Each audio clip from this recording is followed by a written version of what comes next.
Assalamualaikum warahmatullahi wabarakatuh.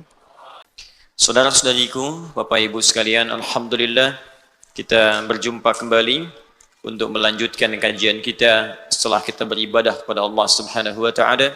Semoga seluruh ibadah kita diterima oleh Allah Subhanahu wa taala. Sebelumnya kita selalu menyampaikan doa kepada orang-orang di sekitaran kita. Yang pertama, boleh jadi ada tetangga kita, kerabat kita, keluarga kita yang sampai dengan saat ini belum memeluk Islam. Kita bermohon kepada Allah semoga dilembutkan hati mereka, ditanamkan kekuatan sehingga bisa mengucapkan syahadat sebelum mereka wafat. Alhamdulillah, dengan izin Allah, doa-doa kita, mungkin dari sekian orang yang hadir, ribuan orang pada saat ini, ada 1-2 orang yang berdoa dengan khusyuk. Ada 1-2 orang memohon dengan hatinya. Mungkin dia ingat kawannya, dia ingat tetangganya, dia ingat bahkan keluarganya, yang itu bisa menyentuh dengan izin Allah kepada hamba-hamba tertentu. Alhamdulillah, hari ini ada seorang ibu dengan 3 orang anaknya, itu langsung bersyahadat. Dan Alhamdulillah, tadi telah kami syahadatkan ibunya dengan salah satu putrinya, karena yang satu putri, yang 2 adalah putra. Jadi tadi saya mohon izin kita membuka agak sedikit menyesuaikan waktu karena kita mensyahadatkan dulu ibundanya dengan putrinya, yang selanjutnya kita akan coba syahadatkan putra pertama beliau bernama IGD Arya Putra Maheswara, ya, kelahiran tahun 2006, usia baru 13 tahun. Kemudian yang putra ketiga beliau usianya baru 10 tahun. Ya, yang lahir tanggal 29 Juli 2009. Sebelum kita lanjutkan, saya ingin segera mensyahadatkan dulu kedua putra ini supaya langsung bisa bergabung dengan ibundanya dan saudarinya yang telah lebih dulu bersyahadat. Karena itu saya coba undang di samping kanan kiri saya IGD Arya Putra Maheswara dan Inyoman Raditya Badrika Putra. Oke. Silakan. Baik, Masya Allah. Silakan. Ini namanya siapa? Radit. Radit. Radit. Oh, yang ini ya. Radit usianya 10 tahun sekarang. Oh, Masya Allah. Ini siapa? Oh, bukan. Ya. Baik. Radit. Radit sekolah di mana? SDS Kartika. Oh, SD. Baik. Kelas berapa sekarang? Kelas 5. Kelas 5. Habis 5, 6. 6, 7. Mau sampai berapa? Oh, sampai SMA. Masya Allah. Baik. Ini kakak ya. Nomor 1. Baik. Boleh pinjam mic-nya, Nadine? Namanya siapa, Mas? IGD Arya Putra Maheswara. Masya Allah. Panggilannya? Arya. Ayah, kan? Baik. Ayah untuk ayah. Alhamdulillah, baik. Sudah yakin mau masuk Islam? Yakin. Sudah Yakin. siap ya? Apa? Sudah siap. Sudah. Baik, sudah belajar ya sama mama ya? Iya. Baik. Adit juga sudah belajar. Baik. Ustadz satu-satu ya, bimbing ya. Siap. Pertama Mas Ayat dulu, baru nanti Adit ya. Siap? Boleh? Ayat siap? Siap. Pelan-pelan aja ya. Iya. Pelan-pelan. Terus diikutinya Ustadz selesai baru Ayat. Iya. Ya? Baik. Bismillah. Bismillahirrahmanirrahim. Ar-Rahim. Ashhadu Asyhadu alla alla ilaha ilaha illallah illallah wa ashhadu wa asyhadu anna anna Muhammadan Muhammadan Rasulullah. Rasulullah. Saya bersaksi Saya bersaksi bahwa bahwa tidak ada Tuhan tidak ada Tuhan yang yang layak layak disembah disembah dan dan dipertuhankan dipertuhankan kecuali kecuali hanya hanya Allah, Allah, dan dan saya saya bersaksi bersaksi bahwa bahwa Nabi Muhammad Nabi Muhammad adalah adalah utusan utusan Allah Allah yang terakhir. yang terakhir. Alhamdulillah. Ya, Ustaz kita tadi dulu ya. Tadi siap? Siap. Baik, pelan-pelan aja ya. Ikuti Ustaz. Bismillahirrahmanirrahim. Bismillahirrahmanirrahim. Ashhadu Asyhadu alla alla ilaha ilaha illallah illallah wa ashhadu wa asyhadu anna anna Muhammadan Muhammadan Rasulullah. Rasulullah. Saya bersaksi Saya bersaksi bahwa bahwa tidak ada Tuhan tidak ada Tuhan yang yang layak layak disembah disembah dan dan dipertuhankan dipertuhankan kecuali kecuali hanya hanya Allah, Allah, dan dan saya bersaksi saya bersaksi bahwa bahwa Nabi Muhammad Nabi Muhammad adalah adalah utusan utusan Allah Allah yang terakhir. yang terakhir.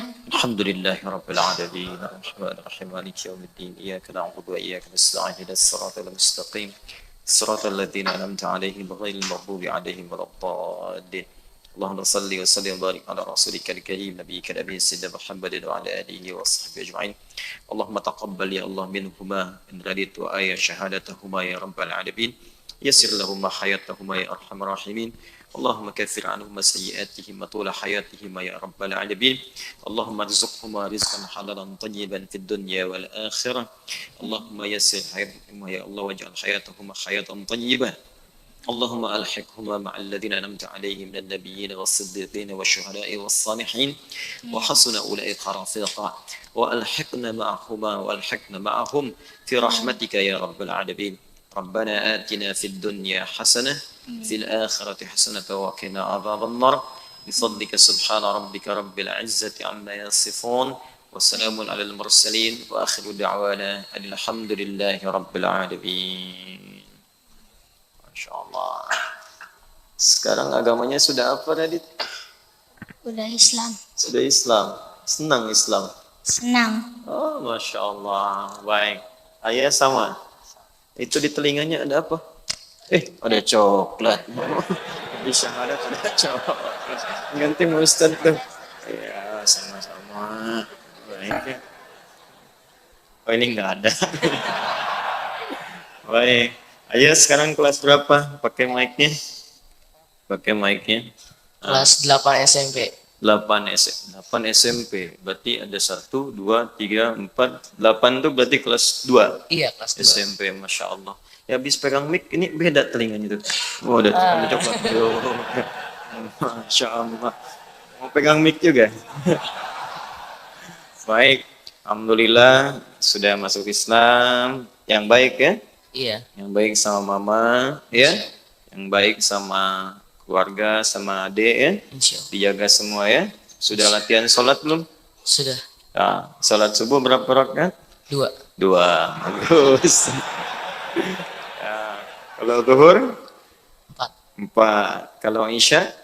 4. 4. Isya kurangi maghrib jadi apa?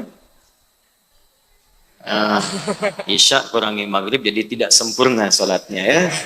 Karena tidak menunaikan sholat maghrib. Baik, semangat ya, Adit ya. Nanti belajar-belajar di sini lagi. Ustadz mau mengajar dulu ya? Iya. Atau Adit mau mengajar? Insya Allah ya. Baik, Alhamdulillah. Sekarang temui mama di belakang ya. Iya. Ini siapa? Sini, Mas. Ya, sini ya. Oh, Masya Allah. Ini ikhwan pria. Baik. Ini buat ayah. Baik, Mas Ayah. Ini ada apa nih? Oh, ya. Oh, ya, ada peci. Kalau mau pakai peci ya, coba lihat kerudungnya ada enggak? Enggak. Baik. Yang ini buat Radit. Masya Allah. Radit. Ya. Alhamdulillah. Teman-teman sekalian dan pemirsa dimanapun Anda berada, Alhamdulillah telah tuntas mengucapkan syahadat. Dua orang yang sangat belia, ada Ayah di samping saya dan Radit di samping kanan saya. Keduanya dari beragama Hindu yang kemudian memutuskan untuk masuk Islam. Ya, dan kami sampaikan kepada saudara-saudariku yang belum berislam atau yang non-muslim, dalam Islam tidak ada paksaan. Anda ingin belajar tentang Islam, silahkan. Anda ingin bertanya tentang apapun, tentang konsep ketuhanan, tentang konsep ibadah, silahkan. Dan jika Anda sudah memutuskan untuk mau mendekat kepada Islam, bersyahadat, kami pun dengan terbuka untuk bisa membimbing Anda bersyahadat. Jika anak kecil saja bisa sadar dengan nilai keislaman yang indah, boleh jadi orang-orang dewasa lebih mengerti tentang bagaimana menemukan jalan yang benar di sisi Allah Subhanahu wa taala. Baik, terima kasih untuk semuanya. Untuk syahadat kali ini diperkenankan untuk Ayah dan Radit bisa menemui Mama ya di belakang. Baik, silakan. Selamat ya. Baik ya. Ya. Waalaikumsalam warahmatullahi wabarakatuh. Insyaallah. Bismillahirrahmanirrahim. Kita lanjutkan kajian kita masih dalam pembahasan Al-Quran Sunnah Solution dalam serial untuk pembahasan Al-Quranul Karim masih di surah Al-Fatihah.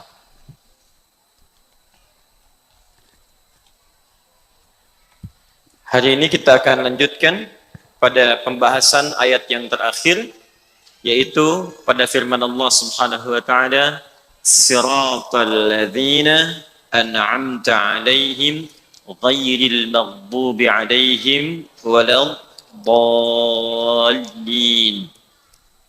Baik, teman-teman sekalian, Bapak dan Ibu, saudara-saudariku dimanapun Anda berada, seperti pernah kami sampaikan, Al-Fatihah termasuk surat yang sangat penting dan juga seluruh surat yang lainnya penting. Namun setiap surah seperti saya sampaikan memiliki keistimewaan tersendiri. Al-Fatihah adalah surah yang sangat istimewa karena ia menjadi satu-satunya surah yang membuka bacaan di dalam salat. Al-Fatihah adalah surah yang sangat istimewa karena ia satu-satunya surah yang menjadi pembuka dalam mushaf Al-Quran. Karena itu dia disebut dengan Al-Fatihah, dengan al-nya bermakna ma'rifah, karena membuka dua keutamaan tadi. Tidak ada yang paling utama dalam ibadah kecuali salat, itu yang paling nomor satunya, dasar dari semua ibadah, dan tidak ada yang disebut nilai-nilai kebaikannya tertinggi kecuali mendekat kepada Al-Quran. Itu yang disebutkan oleh Nabi SAW dalam sabdanya, khairukum man ta'allama al-Qur'ana wa 'allama. Yang terbaik di antara kalian adalah orang yang mau belajar Al-Quran lalu mengamalkannya. Baik itu salat yang menjadi amalan pertama yang akan dihisab di hari kiamat.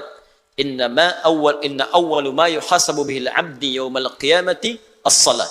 Inna awwala ma yuhasabu bihil abdu yawmal qiyamati as-salah. Sungguh amal pertama yang akan dihisab oleh Allah, kata Nabi, di hari kiamat adalah salatnya. Ya, jika salatnya baik, idza saluhat saluha sa'iru amali. Jika salatnya itu benar dan baik, maka benar dan baiklah seluruh amalan yang lainnya. Wa idza fasadat fasada sa'iru amali, dan jika salatnya itu jelek, maka akan berdampak pula pada buruk amalan-amalan yang lainnya. Anda bayangkan, dalam hal salat dibuka dengan Al-Fatihah bacaannya, dan dalam qiraat Al-Quran dibuka dengan Al-Fatihah. Jadi cukup dua hal ini menunjukkan keutamaan Al-Fatihah. Yang kedua, Al-Fatihah alnya bisa bermakna istighraq, yang berarti pembuka pada seluruh hal-hal yang bernilai baik di sisi Allah Subhanahu wa taala. Fatihahnya pembuka segala kebaikan, alnya menunjuk pada keseluruhan. Jadi jika ingin dibukakan semua yang baik-baik dalam hidup, baik itu terkait dengan rizki, dibukakan pintu rizki yang paling baik, dibukakan kesembuhan yang terbaik saat sakit, dibukakan kemudahan terbaik saat mendapat kesulitan, termasuk dibukakan bimbingan hidup yang terbaik dari seluruh tubuh kita. Mata melihat yang baik, telinga mendengar yang baik, mulut bicara yang baik. Maka di dalam Al-Fatihah ada petunjuk-petunjuk untuk menghasilkan itu semua. Cukuplah Anda menguasai ayat ini seluruhnya dengan makna-maknanya, maka itulah kemudian akan mendatangkan kemuliaan besar di dalam kehidupan kita.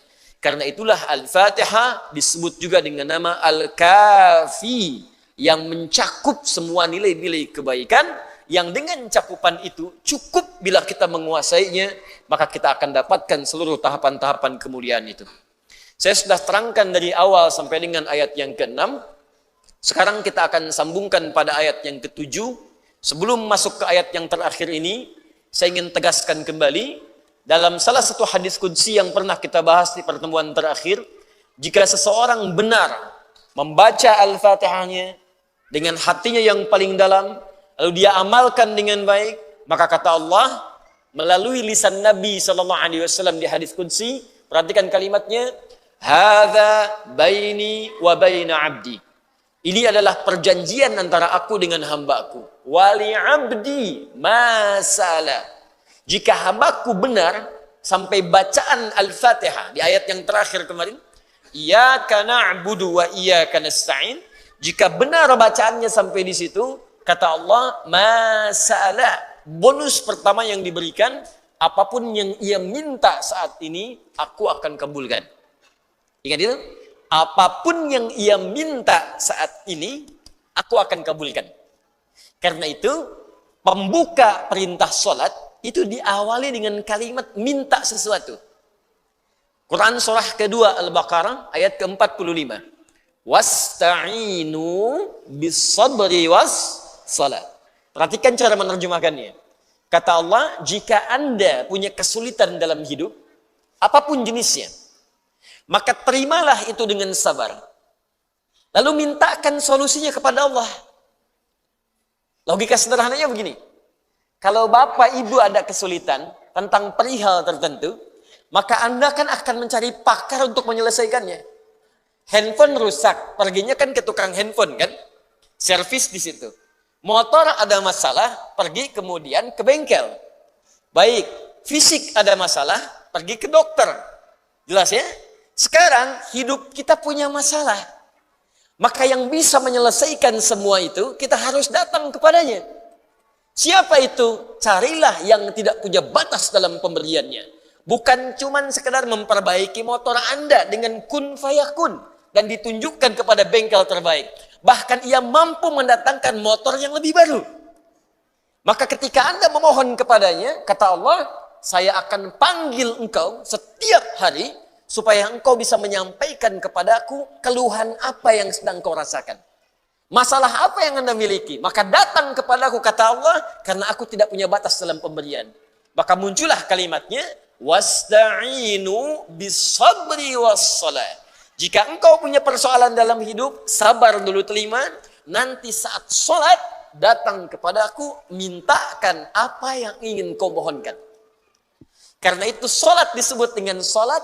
Di dalam semua kitab fiqih, itu seakar dengan kata ad-du'a. As-salatu fil lughati hiya doa. Salat secara bahasa artinya doa. Karena itu semua bacaan salat dari mulai takbir sampai dengan salam isinya doa semua. Silahkan Anda cek. Ya, saat mulai takbir Allahu Akbar, Allahumma ba'id baini wa baina khatayaya, doa. Anda ruku, subhana rabbiyal azim, doa. I'tidal, sami Allahu liman hamidah dan seterusnya, doa. Sujud, doa. Duduk di antara dua sujud, jelas doa. Rabbighfirli warhamni dan seterusnya. Tahiyat, doa.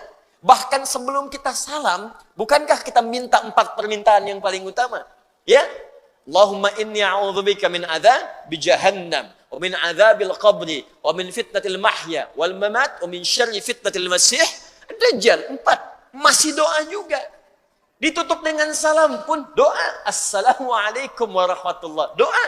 Mendoakan sekitaran kita. Semoga Anda selamat dalam kebaikan, mendapatkan rahmat Allah dan berkahnya. Kanan kiri. Semua doa. Dan berita baiknya, saat Anda mulai berdoa dalam keadaan berdiri, kata Allah, kalau benar bacaan Al-Fatihahnya, maka semua yang Anda mintakan di detik itu akan langsung dikabulkan oleh Allah Subhanahu wa taala. Ada yang berkata, masa sih? Akhirnya, masa sih ya Allah? Makanya ketika ada orang yang kemudian menyoal, masa sih? Maka ditanyakan oleh Allah, iman kamu di mana? Katanya yakin dengan saya. Katanya beriman. Iman itu yakin tanpa ragu. Saya ulangi, iman itu yakin tanpa ragu. Jadi kalau Anda ingin berinteraksi dengan Al-Quran, gak boleh ragu. Karena itu kalimat Quran dibuka dengan jangan pernah ragu. Dzalikal kitabu la raiba fi. Dzalikal kitab, semua isi Al-Quran itu la raiba fi, jangan pernah diragukan. Karena itu ketika Anda yakin tanpa ragu disebut dengan iman. Orangnya disebut dengan mukmin.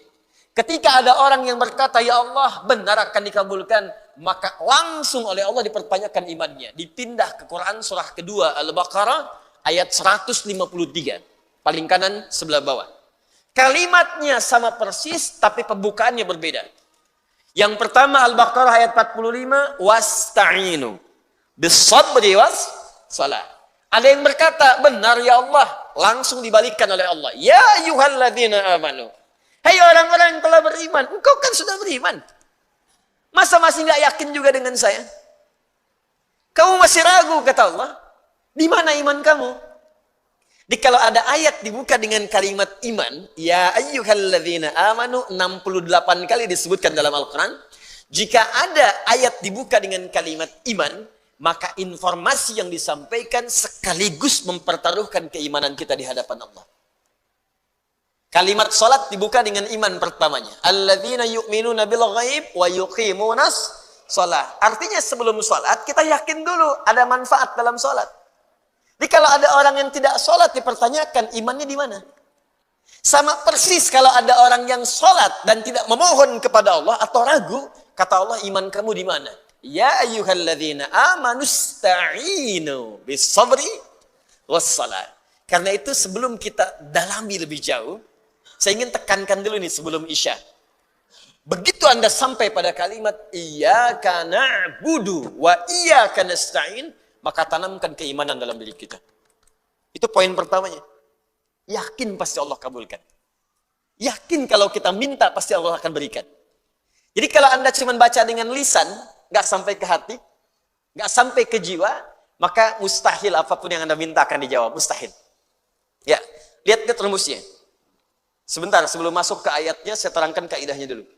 Buka Quran surah ke-49, ayat 14. Bismillah. Quran surah 49, Al-Hujurat, ayat 14.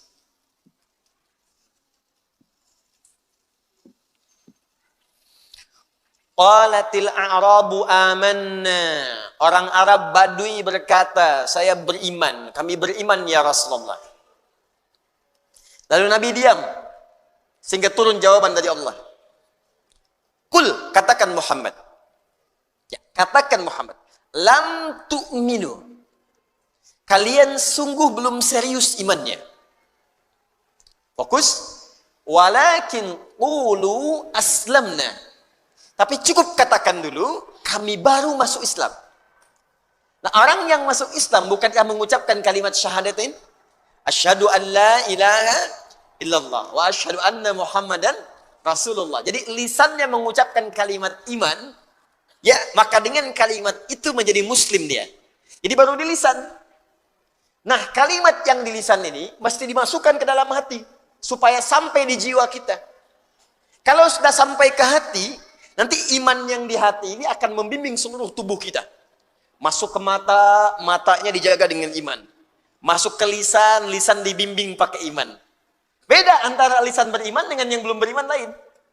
Ya, perhatikan ketika Nabi bahkan Al-Quran menyebut lisan, itu disebutkan imannya dulu. Ya ayyuhalladzina amanu la yaskhar qaumin qaum. Hei orang-orang beriman yang telah beriman, iman Anda akan membimbing lisan Anda untuk tidak saling mencela dengan orang lain. Iman Anda akan membimbing lisan Anda la yaghtab ba'dukum ba'du, untuk tidak bergosip. Jadi kalau ada iman dalam diri kita, itu imannya akan langsung sampai ke lisan. Jangan gosip. Saya tidak, Ustaz. Bagus. Tidak seperti ibu itu tuh. Kalau gosip tuh, sama. Ya.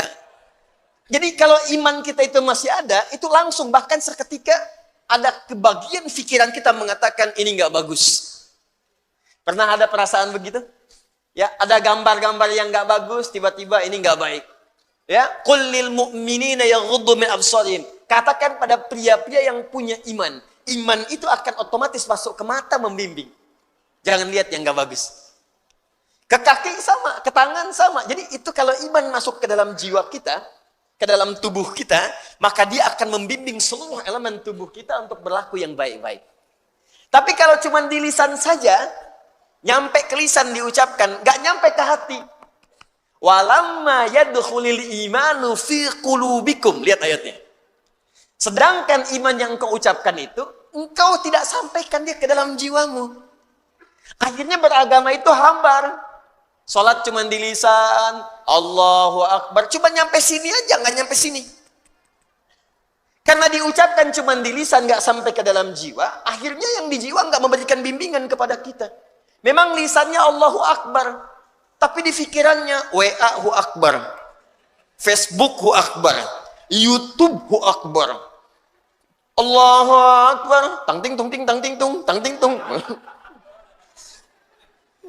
Jadi yang akbar siapa gitu? Jadi kalau iman sudah masuk dalam jiwa, selesai. Begitu mau sholat, dia kondisikan handphonenya silent. Ada yang dia matikan dulu. Dia siapkan jiwanya. Itu yang dimaksudkan iman hadir dalam jiwa. Makanya setiap lisan kita berucap, pandangan kita menatap, lisan kita mendengar, pastikan semua dibimbing oleh iman. Kebanyakan orang yang sholat, ketika mengucapkan kalimat itu di era kekinian, itu semua bacaannya tidak bersumber dalam jiwanya. Cuman di lisan aja gitu. Coba tanyakan pada diri Anda ketika sholat. Masuk nggak bacaan itu ke hati Anda? Dibaca nggak dengan sepenuh jiwa? Jangan-jangan cuma takbir Allahu Akbar, tapi nggak nyampe ke jiwa. Beda kalau nyampe ke jiwa, Bu. Pak, Abu Bakar tuh sampai gemetaran mengucapkan itu. Allahu Akbar. Lisan berkata Allah Maha Besar. Fikiran menerjemahkan Allah yang paling agung. Hati mengatakan, ya Allah, aku mengucapkan Kau yang paling besar. Aku takut setiap hari mengucapkan Kau yang paling besar, tapi aku selalu merasa paling besar dibandingkan orang lain. Sombong dengan orang lain. Merasa angkuh, yang paling hebat dibandingkan yang lainnya. Merasa yang paling tinggi. Sementara setiap hari aku katakan Kau yang paling besar. Lisan berkata Allah yang Maha Besar, tapi selesai sholat merasa yang paling bagus sholatnya. Yang paling hebat dalam keilmuannya. Yang paling tinggi status sosialnya. Katanya Allahu Akbar, tapi setiap hari merasa akbar. Itu kalau benar-benar sholatnya demikian dalam jiwa, itu baru takbir sudah menangis, Pak. Ingat dosa. Allahumma ba'id baini wa baina khatayaya kama ba'adta baina al-masyriqi wal maghrib. Siapa yang bisa baca doa ini dengan hatinya, tersungkur dan terjatuh air matanya. Allahumma ba'id baini wa baina khatayaya. Khata'un satu kesalahan, akhta'un banyak salah, khataya salahnya banyak sampai enggak kehitung. Tambah ya kecil di akhirnya, ya aku ngaku, ya terakhir itu ngaku. Khataya ya Allah, aku mengakui dalam sholat ini aku banyak salahnya enggak terhitung. Sedangkan cita-citaku itu ingin ke surga ya Allah. Cita-citaku ingin berjumpa Rasulullah, tapi aku masih banyak salah. Maka mohon ya Allah, jikapun aku wafat dalam sholatku sekarang. Karena di Al-Baqarah 46 itu, siapkan dirimu dalam sholat. Mungkin itu sholat terakhir kamu. Alladzina yadhunnuna annahum mulaqu rabbihim wa annahum ilaihi raji'un. Kata Allah, kalau pengen khusus sholatnya, rasakan mungkin saat itu engkau akan kembali menghadap Allah Subhanahu wa ta'ala. Makanya ada riwayat mengatakan, kata Imam, sallu salatan muwadda'. Salatlah engkau seakan-akan salat perpisahan dalam hidupmu. Di begitu Anda mengatakan, ya Allah, kalau aku wafat pun dalam salat ini, mohon jauhkan antara aku dengan kesalahan yang aku telah perbuat dalam hidup sejauh timur dan barat yang tidak pernah bersatu. Aku tobat ya Allah. Jadi kalau benar-benar bacaan kita dari jiwa kita dan membaca dari ta'awud, sampai bismillah, hamdalah, sampai bahkan iyyaka na'budu wa iyyaka nasta'in, kata Allah, apa yang kamu minta sekarang, aku akan kabulkan. Isya ini, bacakan dalam hati kita, minta dengan khusyuk, dan ketika sampai pada kalimat iyyaka na'budu wa iyyaka nasta'in, coba rasakan, minta dalam hati kita, apa yang paling sulit dalam hidup kita yang ingin dimintakan solusinya kepada Allah. Maka saat Anda mengucapkan ihdinas siratal mustaqim, seperti saya jelaskan maknanya di pertemuan yang lalu, maka sertakanlah dalam jiwa kita semua kesulitan itu untuk dimintakan solusinya oleh Allah. Pertanyaannya, jika Anda mampu mendapatkan itu semua, seperti apa pemberian Allah yang akan dianugerahkan kepada kita? Itulah jawabannya di ayat yang ke-7 yang akan kita bahas setelah menunaikan salat Isya berjamaah. Tapi praktekkan dulu apa yang kita sampaikan dalam salat Isya. Semoga Allah mengabulkan insyaallah. Ya. Subhanakallahumma bihamdika asyhadu an la ilaha illa anta astaghfiruka wa atubu ilaik. Assalamualaikum warahmatullahi wabarakatuh. Bismillah. Assalamualaikum warahmatullahi wabarakatuh.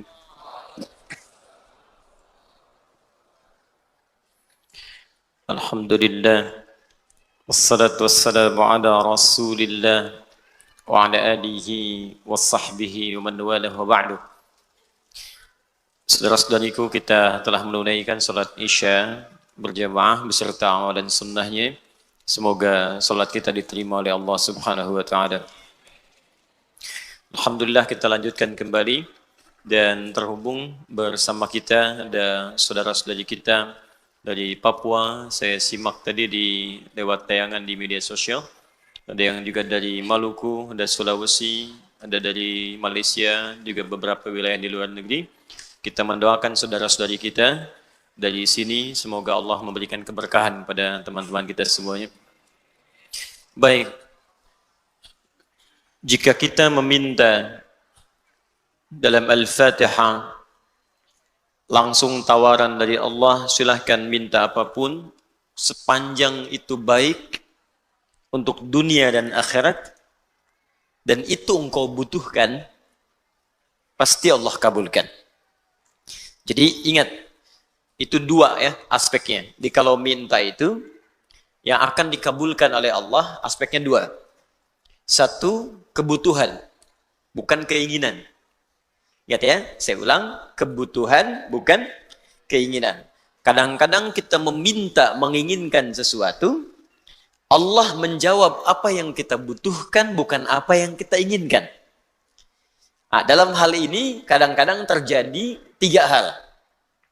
Pertama, jika memang apa yang kita minta itu kita butuhkan, maka seketika akan dikabulkan.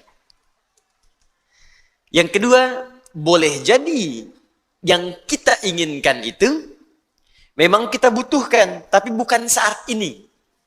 Nanti mungkin 3 tahun lagi, nanti 2 tahun lagi, nanti setahun lagi.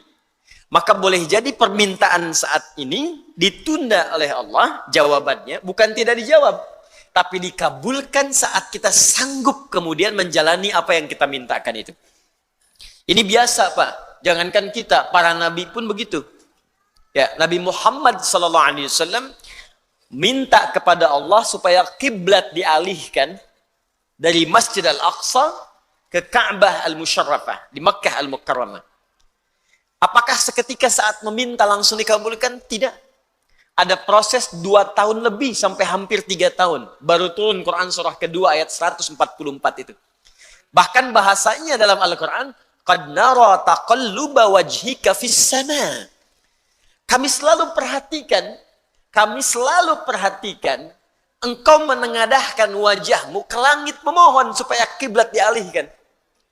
Ini ternyata tidak ada ruginya berdoa, walaupun dikabulkan 2 tahun kemudian, tapi saat bermohon itu kita sering diperhatikan oleh Allah. Anda diperhatikan oleh guru saja, senang. Diperhatikan oleh pasangan hidup, senang. Anak diperhatikan oleh orang tua, senang. Orang tua diperhatikan oleh anak, senang. Maka siapa yang tidak senang diperhatikan oleh Allah Subhanahu wa ta'ala? Maka jika Anda pengertian terbaliknya, jika Anda ingin selalu diperhatikan oleh Allah, banyak-banyaklah berdoa. Wa qala rabbukum ud'uni astajib lakum. Ya, Rabbu berfirman, minta padaku, aku akan jawab. Tapi kalimatnya menggunakan astajib, bukan ujib.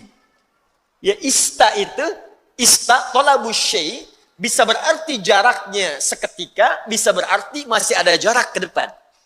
Jelas ya? Saya sering analogikan anak Anda usia 5 tahun, minta diberikan motor. Ya, motor tertentu. Anda punya kemampuan membeli, tapi anak itu belum punya kemampuan mengendarai. Ya kan? Baik, apakah akan dibelikan? Tidak. Kalau Anda belikan sekarang, anak itu baru bisa pakai motor 3 tahun lagi. Beli motor sekarang buat 3 tahun, ngapain? Nggak ada manfaatnya. Anda akan belikan motor-motoran dulu. Kok motor-motoran? Kamu baru 5 tahun. Ntar kalau sudah 15 tahun, maka yang motornya satu hilang. Motorannya hilang, jadi motor. Ya, kalau kamu sudah punya SIM 25 tahun, 17 tahun, 18 tahun, baru Bapak belikan. Kadang Anda meminta sekarang, dijawab kemudian. Kadang yang ketiga, minta A, keinginan, dijawab oleh Allah B, kebutuhan. Awas hati-hati. Ini yang sering juga terjadi, tapi nggak kita sadari. Ya Allah, pengen ke Madinah ya Allah. Pengen ke Madinah ya Allah. Minta. Tiba-tiba yang lulus Madinah Ciputat misalnya. Ya, masuk UIN misal. Ya. Ya Allah, ITB ya Allah, ITB. Tiba-tiba masuknya ke IPB misalnya. Ya. Ya Allah, Unpad ya Allah, Unpad. Tiba-tiba masuknya ke Undip. Ya, Undip. Misal. Jadi kadang-kadang ketika kita minta sesuatu, dikabulkannya B. Kata Allah, kalau terjadi seperti itu, jangan berprasangka buruk dulu. Quran surah kedua ayat 216. Kutiba alaikumul qitalu wa huwa kurhul lakum. Perangi perasaan kita. Ya, jangan berprasangka buruk, perangi dulu. Ya, walaupun barangkali ketika menerima itu boleh jadi tidak sesenang yang kita harapkan. Harap-harap dapat ini, ternyata B. Harap-harap pengen sub paling depan, ternyata ketinggalan jauh di belakang. Ya, harap-harap dapat konsumsi, ternyata nggak ada gitu kan. Baik, misal gitu kan. Misal. Nggak apa-apa. Asa antakrahu syai'an fahuwa khairun lakum. Boleh jadi apa yang tidak kamu harapkan, yang kamu nggak suka, itu yang paling bagus. Oh, barangkali Allah menginginkan saya ikhlas untuk mengikuti ta'lim, bukan yang lain. Oh, barangkali Allah ingin menguji sejauh apa kesungguhan saya untuk belajar. Oh, barangkali Allah inginkan ini. Wa asa an tuhibbu syai'an fa huwa syarrul lakum. Dan boleh jadi apa yang Anda harapkan itu mungkin belum bagus buat kita. Kenapa ya Allah? Wallahu ya'lamu wa antum la ta'lamun. Karena Allah tahu masa depan. Sedangkan kita tidak. Jadi apa yang Allah berikan itu bukan hanya untuk sekarang. Ini loh, kamu kan itu nanti akan masuk ke sini. Akan kemana sampai wafat. Jadi ketika Allah memberikan sebuah pemberian, itu jaraknya panjang untuk maslahat yang kita bawa sampai menuju Allah di hari kiamat nanti. Di bagian pengabulan dari Allah Subhanahu wa taala. Yang kedua, sifat kebutuhan ini akan diikat dengan 2 kebaikan, yaitu dunia dan akhirat. Dunia dan akhirat. Kadang-kadang baik dunia, tapi akhiratnya tidak. Ya Allah, saya pengen motor, ya Allah, bagus untuk dunia. Tapi ternyata ketika diberikan motor, itu tidak bisa mengantarkan Anda untuk ibadah. Malah ke masjid jadi jarang, karena sekarang rajin motor-motoran. Ya, ada yang tadinya nggak pernah ngajak tetangga, sekarang baru punya motor, sudah muterin komplek. Assalamualaikum, ayo ke masjid yuk. Padahal mah, gitu kan? Habis amal. Ya, di kadang-kadang apa yang kita mintakan, dunia bagus, akhirat mesti baik juga. Makanya kita mintakan Rabbana atina fid dunya wa fil akhirati wa qina. Pilih mana? Kaya dunia, miskin akhirat, atau miskin dunia, kaya akhirat? Bagus. Itu ya. Nah sekarang, ketika Anda ingin meminta dengan satu kalimat, dan dengan kalimat itu dapat dunia akhirat plus kebutuhannya. Jadi begitu kalimat ini diucapkan, apa yang kita ingin mohonkan, langsung Allah akan kabulkan. Dunianya nikmat, akhiratnya juga nikmat, dan sesuai dengan kebutuhan kita. Kalimat itu yang kita pelajari, yang disampaikan oleh Allah, dibacakan 17 kali dalam sehari, dengan kalimat ihdinas siratal mustaqim. Kita sampaikan di pertemuan lalu, ihdina itu bukan sekedar tunjukkan. Ya, berasal dari kata hudan. Ya Allah, berikan kami hudan dengan cara yang paling mudah. Ke jalan yang lurus. Hudan ada banyak makna. Satu, kemudahan untuk beribadah. Saya ulang, kemudahan untuk ibadah. Dalilnya diantaranya Quran surah kedua Al-Baqarah ayat 2 sampai dengan 5. Dzalikal kitabu la raiba fi hudan lil muttaqin. Ketika Allah memberikan hudan kepada orang takwa, apa yang menjadikan orang takwa itu ketika dapat hidayah? Kemudian apa yang ia kerjakan? Maka ayat 3-nya, alladzina yu'minuna bil ghaib wa yuqimunas shalah wa mimma razaqnahum yunfiqun. Jadi ketika Anda berkata, ya Allah, berikan kami hudan, ihdinas siratal mustaqim, dengan cara yang mudah. Makna pertamanya, tunjukkan kepada kami kemudahan untuk ibadah. Dengan cara yang benar. Minta kepada Allah, orang-orang yang diberikan kemudahan ibadah, maka gampang bangun tahajudnya. Tahajud, gampang bangun. Puasa Senin Kamis, gampang. Bahkan nyari ayamul bid, bahkan nyari puasa Daud. Untuk infaknya gampang.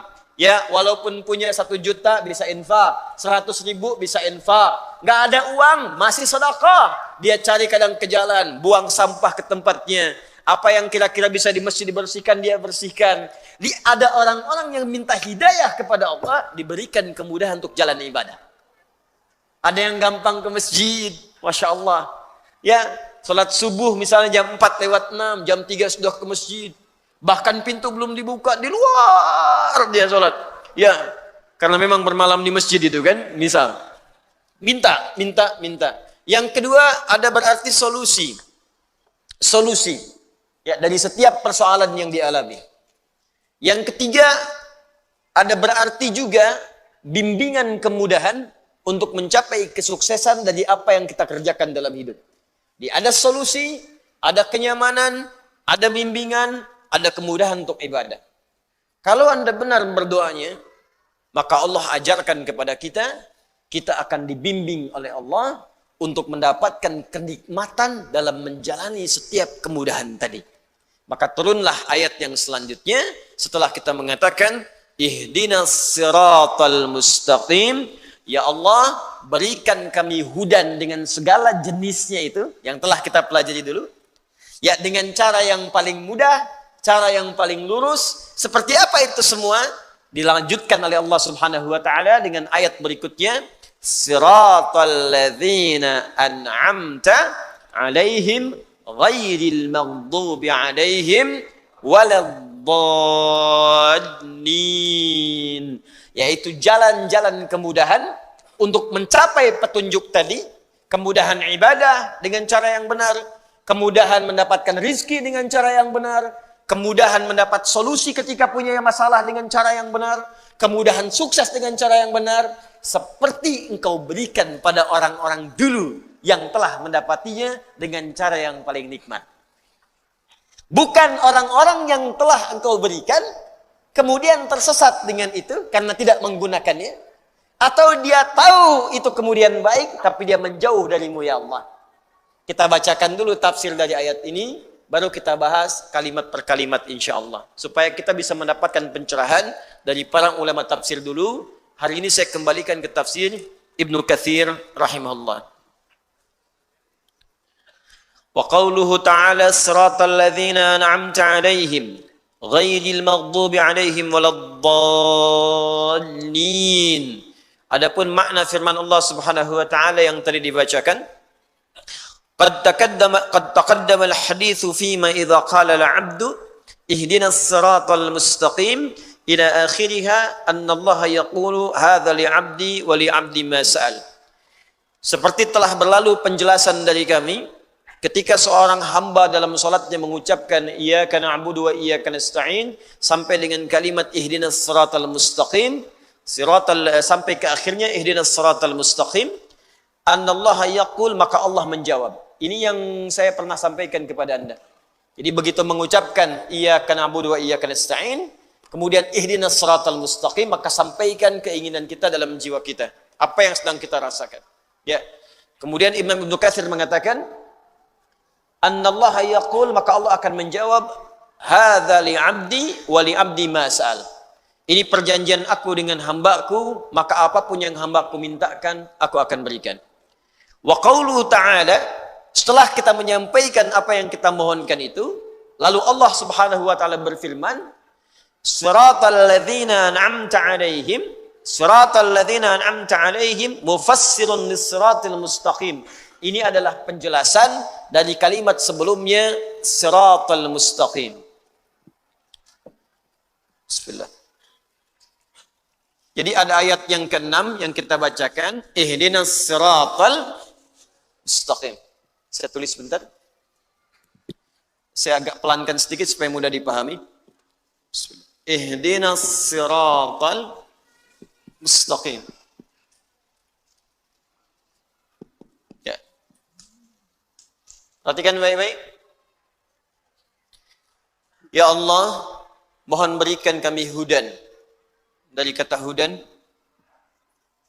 saya sudah jelaskan pertemuan lalu. Bagi Anda yang tidak mengikuti, lihat lagi tayangan yang telah lalu. Ini maknanya bisa kemudahan ibadah, kesuksesan, solusi, kelapangan, dan segala jenis kebaikan-kebaikan. As-siratal mustaqim, dengan jalan yang lurus, dengan cara yang paling mudah. Jadi kalau ibadah, ya Allah tunjukkan cara ibadah yang benar, yang lurus. Kalau sholat, sholatnya benar. Kan? Kalau kemudian puasa, cara puasanya benar. Kalau zakat, cara zakatnya benar. Kalau haji, cara hajinya benar. Kalau berpakaian, cara berpakaiannya benar. Kan? Yang akhwat, jilbabnya benar. Yang pakai cadar, yang perempuan, yang laki-laki, yang celananya cingkrang, kan? Yang berjenggot, yang macam-macam ditunaikan dengan cara yang benar. Ya, jadi ketika kita minta kepada Allah akan dibimbing dengan cara-cara yang baik. Ini hudan. Nah sekarang fokus, kalau kita minta sukses, sukses dengan cara yang benar. Karena ada orang sukses tapi dengan cara yang tidak benar. Ada yang nyogok, ada yang korupsi, ada yang macam-macam.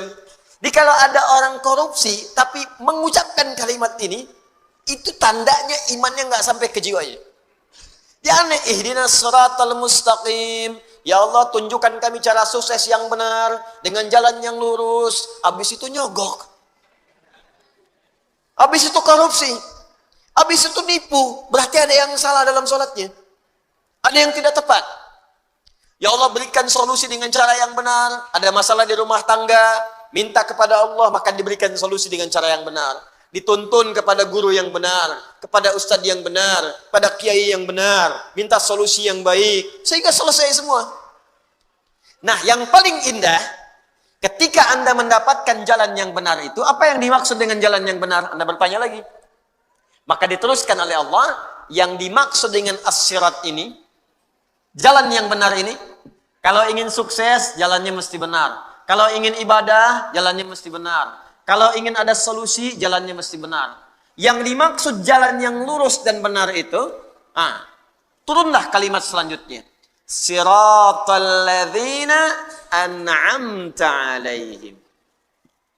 Siratal ladzina an'amta 'alaihim. Ini poinnya.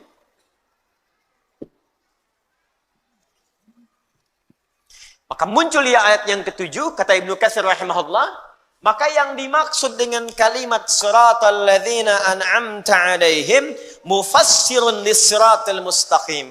Mufassirun, kalimat ini, ayat yang ketujuh ini adalah penjelasan dari kalimat sebelumnya, yaitu pada ayat yang ke-6 as-siratal mustaqim. Jadi ketika Anda ingin mengatakan dan bertanya, ya Allah, bagaimana saya mendapatkan bimbingan yang lurus untuk ibadah? Ya Allah, bagaimana cara saya mendapatkan bimbingan lurus supaya saya benar dalam mencari rezeki? Benar berumah tangga. Maka turun tafsir penjelasan dari ini. Jadi ini rumus tafsir Quran bil Quran.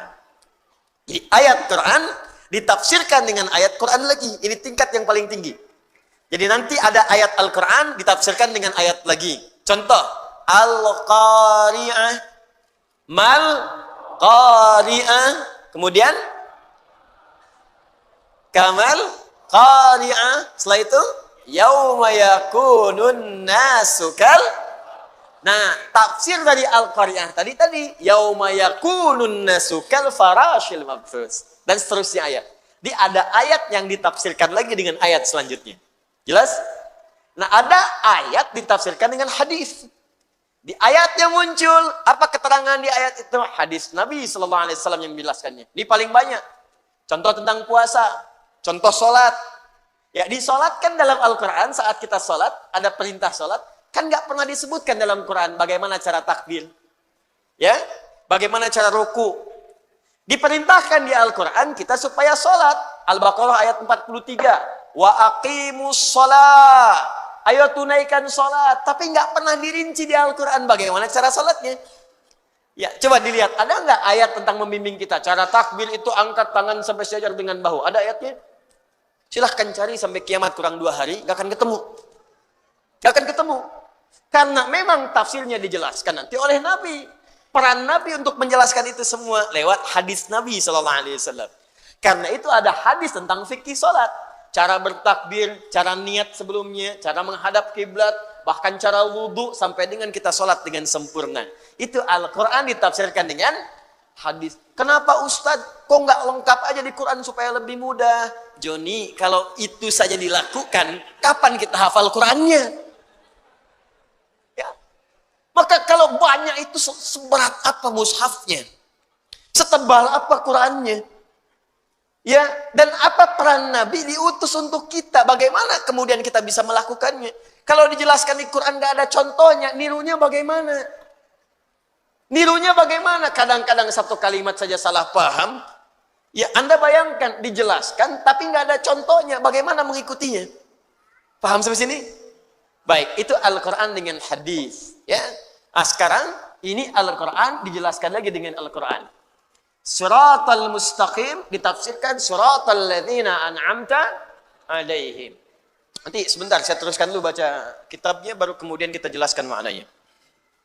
Wa huwa badalun minhu 'indan nuhah wa yajuzu an yakuna atfu bayanin wallahu a'lam. Jadi ini dalam ilmu nahwu di kaidah bahasa Arab ini bisa disebut badal atau atfu bayan. Saya jelaskan kaidah dulu bahasa Arabnya. Ini bisa disebut badal atau atfu bayan.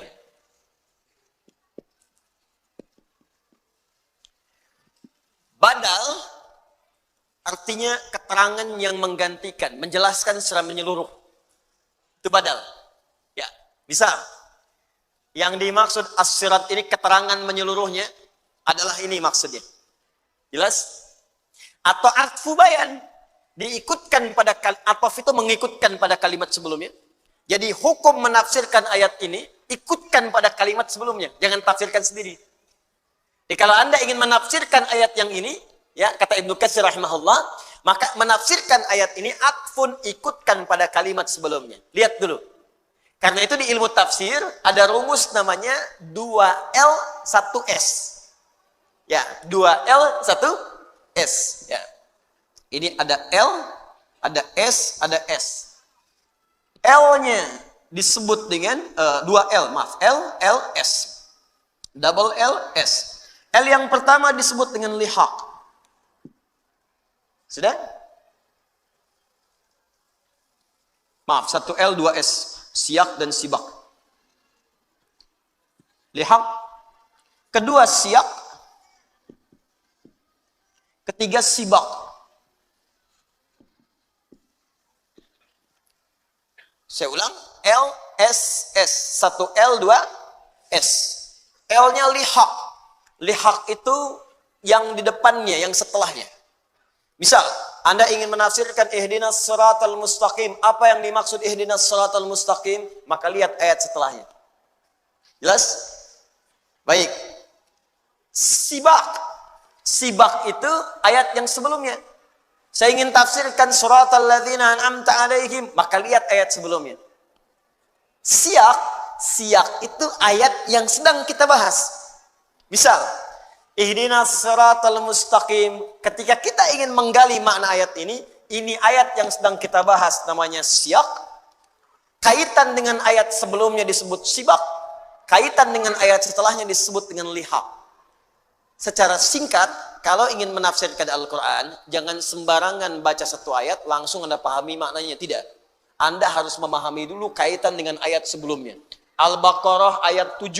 Ingin Anda pahami maknanya. Lihat kaitannya dengan ayat ke-6, ke-5, ke-4, ke-3, ke-2, ke-1 sampai Al-Fatihah. Lihat kaitan dengan setelahnya. Ayat 8, 9 sampai dengan An-Nas. Itu baru kita akan menemukan penafsiran yang sempurna. Paham? Baik.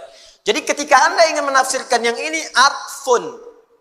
Ini diikutkan kepada kalimat sebelumnya, bayanun, statusnya menjelaskan kalimat yang ini. Secara singkat, paling gampang, ini ayat menjelaskan ayat sebelumnya. Itu maksudnya. Kalau panjang-panjang kemana, itu maksudnya. Ya. Saya kenapa bahas ilmu nahu dulu, kaidahnya, supaya kita nanti kalau menemukan yang seperti ini, bisa memahaminya dengan baik. Ya, belajar 25 tahun kalau nggak dibahas kan sayang gitu.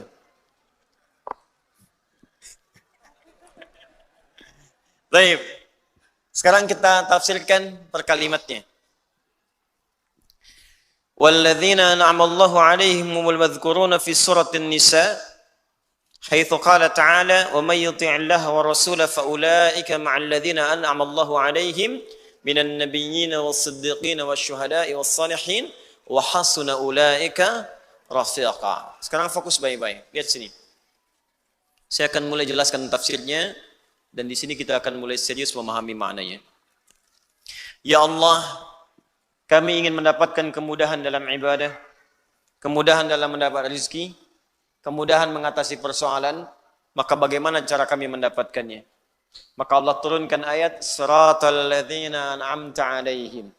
Kalau kalian ingin mendapati itu semua, maka mohonkanlah kepada Allah semua jenis kemudahan yang telah Allah berikan kepada orang-orang sebelum kalian.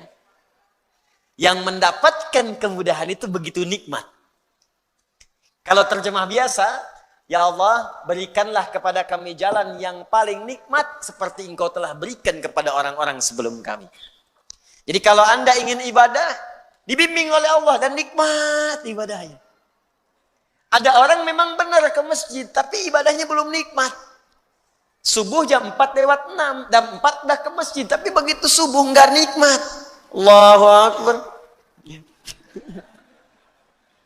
Ada yang puasa, ikut puasa sunnah, mulai puasa sunnah, cuman belum nikmat. Ya, sahur bareng-bareng, akhi hari ini buka jam berapa? Masya Allah, baru sahur dan hanya buka. Ada yang baca Quran, cuman belum nikmat, baca aja. Ya, ada yang baca satu ayat nikmat gitu. Yasin, buka tafsirnya. Satu ayat tapi nikmat gitu, Pak. Ya. Ada kan Yasin wal Qur'anil hakim innaka laminal mursalin. Memang lancar, khatam, tapi kenikmatannya enggak kerasa. Ada yang Al-Kahfi, alhamdulillahilladzi anzala, baca satu ayat nikmat. Ada yang 10 menit dah selesai Al-Kahf. 110 ayat. Ya. Tapi kenikmatannya nggak ada. Ada yang cuma satu ayat tuh nikmat banget. Nun. Ya. Tafsirnya. Masya Allah. Satu ayat. Jadi ada orang-orang yang mendapatkan itu begitu nikmat. Ya. Ada orang-orang yang mendapatkan itu begitu nikmat. Ibadah itu nikmat sekali.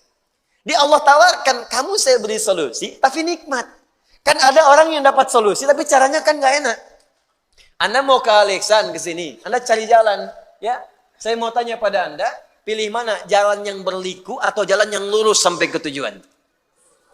Lurus. Pilih mana, lurus tapi macet, berliku tapi lancar. Hah? Tuh.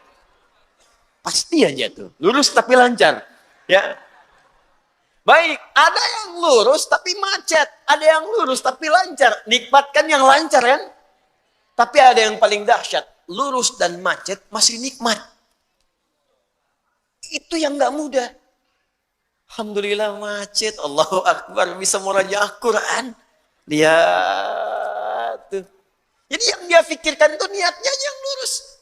Mau ke pengajian macet nih. Waduh, estimasi waktunya nyampainya jam 8. Mungkin baru nyampe udah mau bubar. Lihat.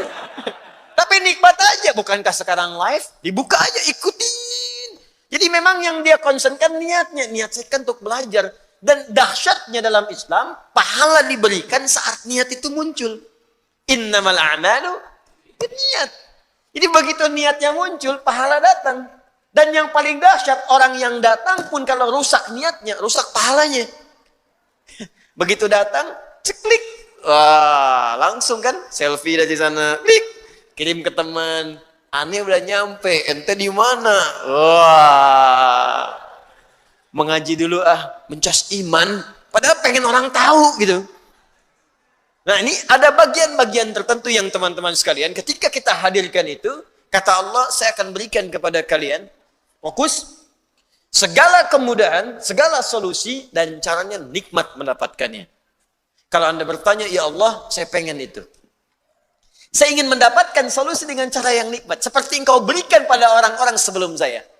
Siapa mereka ya Allah? Maka kata Ibnu Katsir rahimahullah, ditafsirkan lagi kalimat ini dengan kalimat yang serupa, mirip kalimatnya. Di Quran surah keempat An-Nisa ayat ke-69.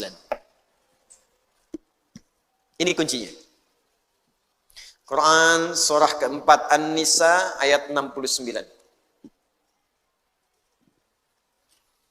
Siratal ladzina an'amta alaihim. Ya Allah, tunjukkan kami jalan-jalan kemudahan yang nikmat. Seperti engkau telah berikan kepada orang-orang sebelum kami. Siapa orang-orang ini? Kita diminta oleh Allah, kalau ingin kemudahan, ingin kenikmatan, maka belajar kepada orang-orang sebelum kita. Ikuti mereka. Siapa orang-orang ini? Ditafsirkan dari Quran surah keempat ayat 69. Perhatikan kalimatnya. Wa may yuti'illaha war rasulah. Siapa yang mau menaati segala ketentuan Allah dan Rasulnya, faulaika, maka orang-orang itu ma'alladzina an'amallahu alaihim. Lihat kalimatnya serupa. Kita minta di sini siratal ladzina an'amta alaihim. Ya Allah, tunjukkan kepada kami jalan kemudahan yang paling nikmat seperti engkau telah berikan kepada orang-orang sebelum kami, kepada mereka. Siapa mereka? Kata Allah, faulaika ma'alladzina an'amallahu alaihim. Kalimatnya serupa. An'amta alaihim, an'amallahu alaihim. Tak di sini kan ke Allah. Lihat. Tak di sini ke Allah. Siratal ladzina an'amta, taknya ke Allah. Ya Allah, berikan kepada kami jalan kemudahan yang engkau berikan. Engkau, tak itu ke Allah. Engkau. Kalau kalimat taknya dibuang, Allahnya muncul. Maka di Quran An-Nisa ayat ke-69, taknya dibuang, Allahnya muncul. Faulaika ma'alladzina alladzina an'amallahu alaihim. Perhatikan ayatnya. Kalau taknya dibuang, Allahnya muncul. Karena tak yang dimaksudkan di sini ke Allah. Fokus, fokus. Jadi kalau kita tutup taknya, Allahnya muncul. Maka kalimatnya berubah. Alladzina an'amallahu alaihim. Maka di surat An-Nisa ayat ke-69, faulaika ma'alladzina, ada an'amallahu, taknya hilang, Allahnya muncul. Alaihim. Ada ayatnya? Ada orang-orang yang kata Allah, akan saya berikan mereka semua kenikmatan yang pernah saya berikan kepada orang-orang terdahulu. Siapa mereka itu? Ada 4 golongan. 1, an-nabiyina. An-nabiyin. Kalangan Nabi. Was-siddiqina. Kalangan siddiqin. Nanti kita tafsirkan. Berdasar petunjuk dari Nabi. Siddiqin. Was-syuhada'i. Syuhada. Ya. Terakhir, was-salihin. As-salihin. Salihin. Wa hasuna ulaika rafiqa. Kalau Anda mampu mengikuti mereka dengan baik, rafiq itu teman. Teman yang mengikuti. Misal gini, antum bangun. Ya, bangun aja. Hadap ke sana. Ya. Saya di depan nih. Ya. Ini ketika saya jalan, namanya siapa? Ya. Iswan. Baik. Rizwan. Mas Rizwan mengikuti saya. Nempel. Ikut begini. Di begitu saya jalan, nggak ada yang begini mas. Adanya gini. Jalan. Nah, oke? Jalan. Begitu saya jalan, ini ikut. Nempel. Maka orang Arab mengatakan, hadha rafiqi. Ini teman saya yang nempel ngikutin. Rafiq, orang yang selalu nempel ngikutin. Jelas? Nah, wa hasuna ulaika rafiqa. Lihat ujung ayatnya. Jika Anda, lihat cara menerjemahkannya, jika Anda mampu menempel 4 golongan ini, bagaimana mereka menjalani kehidupan, maka itulah sebaik-baiknya hal yang kita dapatkan dalam hidup. Ya, silakan duduk. Wa hasuna, dan yang paling baik adalah ulaika rafiqa, mereka itu kita ikuti dalam kehidupan. Jadi kalau Anda ingin hidupnya mudah, rumah tangganya enak, dapat rezeki yang nyaman, masalah cepat selesai, ibadahnya nikmat, maka kata Allah, ikutilah kemudian golongan di 4 orang gini, 4 golongan ini. Jelas? Kalau Anda ikuti cara hidup yang 4 golongan ini, maka Allah jamin Anda akan diberikan oleh Allah segala kenikmatan yang pernah dirasakan oleh golongan-golongan ini. Paham sampai sini? Baik, yuk kita mulai bahasannya. Awas, ini baru mukadimah yang kedua nih. Ya. Inti tafsirnya kan belum, inti tafsirnya. Saya baru jelaskan per kata. Bismillah. Ini butuh perjuangan nih. Dan nerangkan sendiri, nulis sendiri, ngapus sendiri, luar biasa. Jamaah pengen langsung aja dikabul masuk surga. Masya Allah, luar biasa. Alhamdulillah. Ampuni dosa-dosa kami ya Allah. Lihat sini. Baik, fokus. Jika kita ingin mendapatkan kemudahan dalam hidup, kenyamanan, kenikmatan, maka kunci yang pertama kata Allah, fokus baik-baik, perhatikan, ikutilah, temani, dempetin. Ya, oleh kita sandingkan kehidupan kita itu dengan golongan-golongan yang paling utama. Wa hasuna ulaika rafiqa. Dan mereka itu sebaik-baiknya model kehidupan yang harus kita ikuti sampai dempet nih. Ikuti dengan dekat sekali pola kehidupan mereka. Siapa mereka ini? Mereka itu adalah orang-orang yang selalu taat kepada Allah dan Rasul. Taat. Makanya ayatnya dibuka dengan kalimat Quran surah keempat ayat 69, wa may yuti'illaha war rasul. Siapa yang mau menaati Allah dan Rasul? Taati, taati, taati, taati. Ikuti. Nah, model kehidupan yang taat kepada Allah itu disebutkan oleh Al-Quran ada 4 golongan utama. 1, para nabi. Semua nabi. Lihat sini, fokus. Saya pernah jelaskan ini, ada al-anbiya, ada nabiyin, itu beda. Surah ke-21 namanya apa? Al-anbiya. 22? Al-hajj. 23? Gini lah, 114? Anas, Masya Allah. Gampang, cepet ya. 21 Al-Anbiya. Ya, Al-Anbiya. Awas, penting menghafal nama-nama surat Al-Quran untuk memudahkan hafalannya. Ya, kami buka karantina, Alhamdulillah nih, golongan angkatan kedua itu ada yang hafal 15 hari 30 juz. Ya, saya bahagia sekali. Ada yang 15 hari, ada yang mungkin hari ini selesai itu. Hari ini selesai insya Allah. Ada yang 18 hari, ada targetnya 30 hari, ada 15 hari sudah selesai. Ya, jadi cintai, kenali ayat-ayatnya. Ya, bahkan sekarang orang-orang saja melamar sudah syaratnya Al-Quran tuh. Ya, kamu namanya siapa? Masya Allah, saya Anas Pak. Baca surat An-Nas, baca bagus. Ada siapa yang kedua? Saya Torik Pak. Baca surat At-Torik, baca bagus. Ada yang ketiga siapa? Udah pucat wajahnya. Masya Allah, saya Yusuf Pak. Yusuf. Wah, tapi memang gak hilang akal. Cuman panggilan sehari-hari, kulhu. Dari sini. Ada al-anbiya, anbiya. Ada nabiyyin. An-nabiyyin.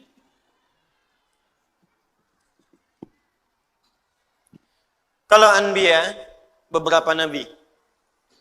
Karena itu di surah Al-Anbiya tidak dikisahkan semua nabi. Tapi kalau nabiyyin itu seluruh nabi. Dari Nabi Adam alaihissalam sampai Nabi Muhammad sallallahu alaihi wasallam. Jadi Allah seakan memberikan pesan kepada kita, kalau hidup kita ingin tenang, ingin nyaman, ingin nikmat di rumah tangga, di pekerjaan, di kehidupan sosial, ikuti pola hidup para nabi. Makanya saat Anda sakit, ada contoh Nabi Ayub yang pernah sakit. Oh, fokus. Ada yang pernah sakit. Ya Allah, saya sakit kepala, sakit di kaki, sakit di tangan, ya, sakit di kantong, ya, sakit macam-macam.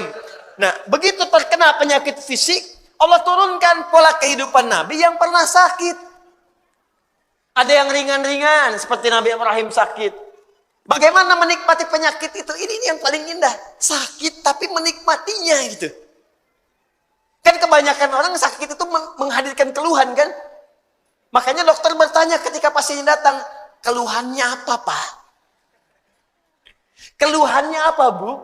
Dia ada orang sakit mengeluh. Tapi kalau Anda paham rumus ini, sakit tapi menikmati sakitnya.